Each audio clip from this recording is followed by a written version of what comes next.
Yo, what's going on, guys? It's Joe Baravecchio here. I'm back at it with another video.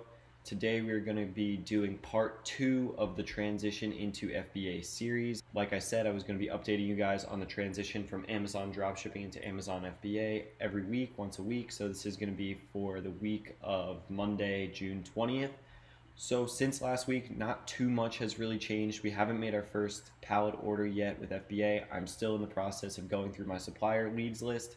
Right now I'm trying to contact at least 10 a day. I have a little over 100 and something supplier leads on the page.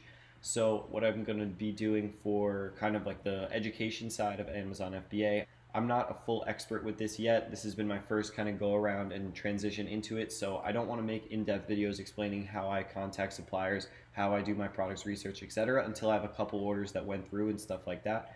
And until I have more suppliers that I've gotten accounts open with. So that way I can give you guys more of an accurate explanation of the best way to contact suppliers, the best way to scan price lists, etc.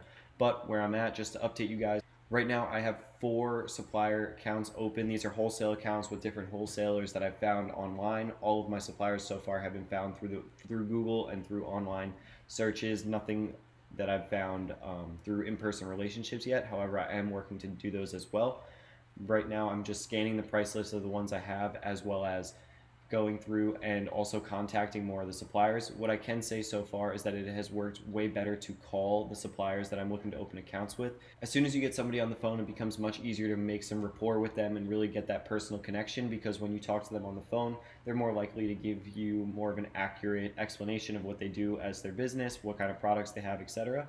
So definitely I would recommend thus far to call the supplier leads that you have if possible. Send them an email as well. Definitely contact them both ways. They get hundreds of emails for potential customers that are looking to open accounts with them. So you want to stand out, and that's why I think the phone call has definitely worked.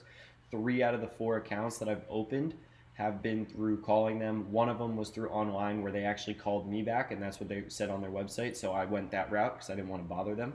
So definitely, just if you're making this transition or you're thinking about it, I know I've seen at least 3 or 4 of you guys DM me that I've known for a while that have been drop shipping, and that we've kind of connected for over a year now. I've heard that you guys have also been making this transition, so I have seen that there is a little bit more of a push to get off of drop shipping recently towards FBA, which is exactly why I decided to make this move and have started to make that transition. I will have one drop shipping store running. However, definitely want my main store more on FBA, so that way the long-term reliability of the business and stuff like that will be much better in 5-10 years to come. So if you guys like this video, like I said, I'm just going to be updating you once a week on the transition into FBA. Last week I did a couple of retail arbitrage products that I showed you. Now have those products listed. I've had a couple sales with the retail arbitrage products, and now I also have a couple of OA products that just came in the other day. So those are going to be listed up and shipped in. Once I have a big enough box worth of products to just ship in to do FBA with, those will be sent in. Additionally, I have been contacting suppliers for wholesale because I want to start making more bulk orders and get some volume going that way. So I will probably have a shipment ready, at least a product, to show you guys probably next week or the following week. So like I said, if you like this video, please leave a like, comment, subscribe. Let me know what you want to see next, and I will see you in the next video.